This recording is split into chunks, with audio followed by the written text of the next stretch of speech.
Hello. So in this video I just want to compare and contrast sampling distributions for a population mean versus a population proportion. So what it all comes down to essentially is what kind of trait do you have? Is it a yes-no trait or is it a numerical trait? Okay. But the samples themselves essentially behave the same way. The thought process, luckily for us, is very, very similar. So when we're looking at how the samples behave, if we know what I call the truth, but basically the mean of the population, either P or mu, we can say this: as long as conditions are met, if you have a yes-no trait, essentially the sample proportions will pile up around the mean P in a normal distribution and spread out by this formula, square root of P times 1 minus P over N, and your book uses Q for 1 minus P. So what this means is, if you have a yes-no trait, here's what's happening. Your sample proportions are just piling up right around the mean P. And the way they spread out, as I said, is this formula, so that we know something about them. We know probabilities. So we could say 68% of all sample proportions will be within 1 standard deviation of the mean. And that means plus and minus 1 standard deviation. You know, the empirical rule applies, right? 95% of all sample proportions will be within 2 standard deviations of the mean, and so on and so forth. And if they're not whole number standard deviations, we could still use z-scores and normal CDF to figure out probabilities, okay?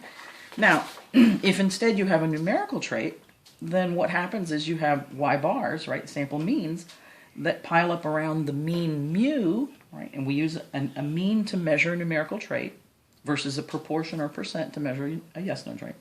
So these y bars will pile up around mu in a normal distribution and spread out by this formula, sigma over square root of n, right? So that means you have this happening instead. A bunch of y bars that are just piling up, right, around the truth, or the mean mu, and that will spread out by that formula, sigma over square root of n, and therefore I can use, sorry about that, I'll know these interpretations are the empirical rule applies. 68% of all sample means will be within 1 standard deviation of the mean mu. 95% of all sample means will be within 2 standard deviations of the mean mu, and so on and so forth. Right? And all of this holds as long as conditions are met. So it's extremely important that conditions are met. So let me just contrast the conditions. They're all really the same except for the representative sample. Right? They're all the same except for the representative sample. So if you have independence, let's say we take a yes-no trait, do you have insurance or not?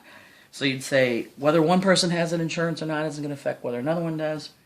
For a numerical trait, you could say, let's say height.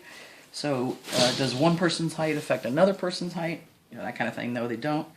The 10% rule applies. It's exactly the same. Random selection is exactly the same. The only place where they're different is in a representative sample. So here for a yes-no trait versus a numerical trait, you have to show the success failure. So you have to show that there's at least 10 people or objects with the trait and 10 people that do not have the trait, right?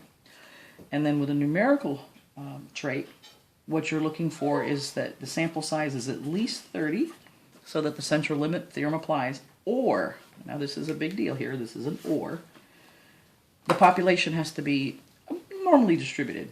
And that you'll either know because they'll tell you in the problem, they'll just tell you outright, or we're going to learn techniques on how to determine from a sample whether the population is normally distributed. Then random selection is the same. So this is where the difference occurs in how you meet a condition.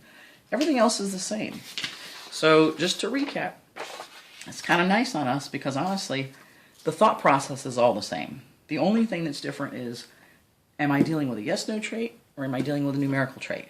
Once I know that, the symbols are slightly different and the formulas are slightly different, and there's one difference in the conditions and how we meet that condition. But everything, the thought process is all the same.